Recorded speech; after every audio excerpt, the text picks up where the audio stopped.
नवरात्रीच्या 6व्या दिवशी कात्यायनी देवीची उपासना केली जाते. पण त्यांना कात्यायनी का म्हणतात यामागे एक खूप छान आणि महत्त्वपूर्ण कथा दडलेली आहे. महिषासुराने ब्रह्मदेवाकडून असे वरदान मिळवले होते की त्याचा वध ना देव करू शकतील ना कोणताही मानव. या वरदानाच्या जोरावर त्याने संपूर्ण त्रिलोकात भीती, अन्याय आणि अत्याचाराचे साम्राज्य उभे केले होते. या संकटातून मानवजातीचे रक्षण व्हावे म्हणून ऋषी कात्यायनांनी कठोर तपश्चर्या केली. त्यांच्या तपश्चर्येने प्रसन्न होऊन ब्रह्मा, विष्णू आणि महादेव यांनी आपले तेज एकत्र केले आणि एक अद्वितीय शक्ती रूप प्रकट झाले. हे तेजस्वी रूप ऋषी कात्यायनांच्या आश्रमात प्रकट झाले. म्हणूनच त्या शक्ती रूपाला कात्यायनी हे नाव प्राप्त झाले. आणि याच देवीने महायुद्धात महिषासुराचा संहार करून धर्माचे आणि भक्तांचे रक्षण केले. म्हणूनच त्यांना महिषासुर मर्दिनी म्हणूनही ओळखले जाते आणि तिलाच कात्यायनी म्हटले जाते. कात्यायनी देवीचे पूजन प्रामुख्याने राखाडी रंगाच्या वस्त्राने केले जाते,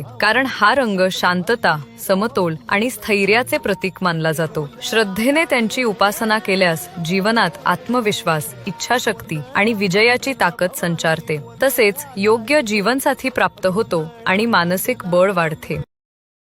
Download ShareChat.